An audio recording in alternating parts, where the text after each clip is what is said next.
Welcome student, स्वागत है आपका आज की क्लास में।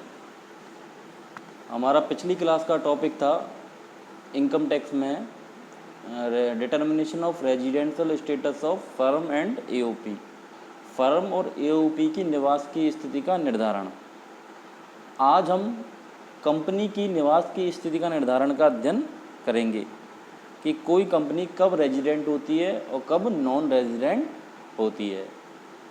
ये मैंने आपको पिछली क्लास में भी बता दिया था कि फर्म एओपी या फिर कंपनी को हम साधारण निवासी या असाधारण निवासी में विभक्त नहीं करेंगे। इन कंपनी फर्म आदि केसों में हम खाली ये देखते हैं कि फर्म निवासी है या कंपनी निवासी है या अनिवासी। साधारण निवासी और असाधारण निवासी तो सिर्फ हम इंडिविजुअल और एचयूएफ का रेजिडेंशियल स्टेटस निर्धारित करते समय ही तय करते हैं। अब हम अध्ययन करते हैं कि कंपनी की निवास की स्थिति के बारे में। तो यहाँ पर कंपनी कब निवासी होगी?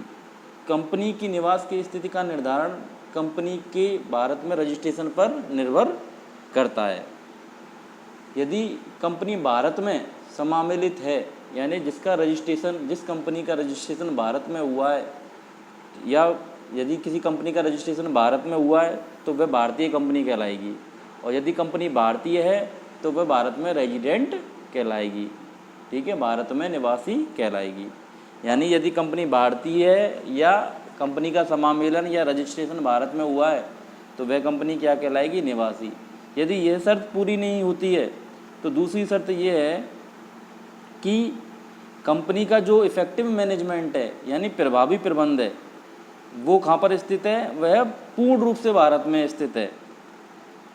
मतलब प्रभावी प्रबंध का मतलब हुआ कि कंपनी के बिजनेस को चलाने के लिए उसके मुख्य प्रबंधकीय जो भी मैनेजमेंट एंड कॉमर्शियल के जो डिसीजन है वो पूर्ण रूप से यदि भारत में लिए जाते हैं तो वह कंपनी क्या कहलाएगी? भारत में निवासी। यानी पहली लाइन तो है कि उसका इफेक्टिव मैनेजमेंट भारत में स्थित है। इफेक्टिव मैनेजमेंट का मतलब है कि कंपनी के बिजनेस को चलाने के लिए उससे संबंधित बिजनेस से संबंधित जो भी मुख्य प्रबंधकीय और वाणिज्यिक कॉमर्शियल डिसीजन यदि पूर्ण रूप से भारत में लिए जा रहे हैं तो वह कंपनी भारत में निवासी कहलाएगी।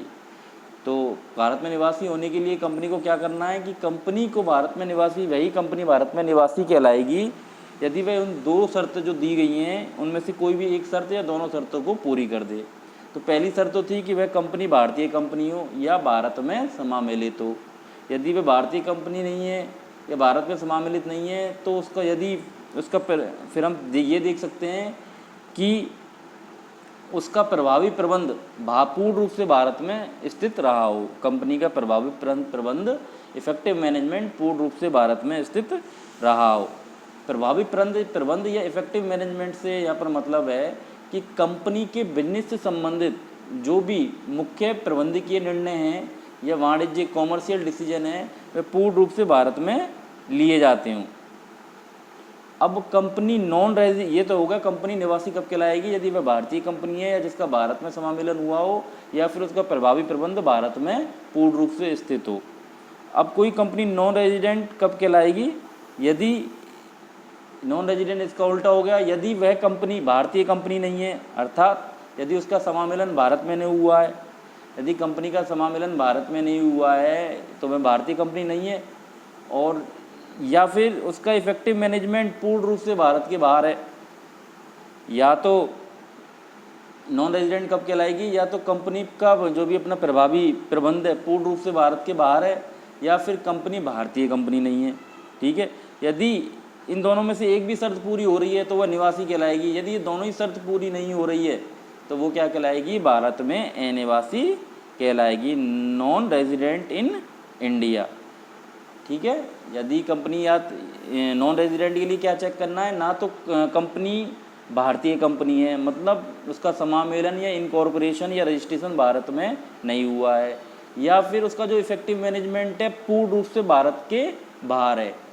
ठीक है, इफेक्टिव मैनेजमेंट का मतलब बिजनेस से संबंधित जो भी अपने मुख्य डिसीजन है, जो की डिसीजन है या कॉमर्शियल डिसीजन है, वे पूर्ण रूप से भारत के बाहर लिए जा रहे हैं।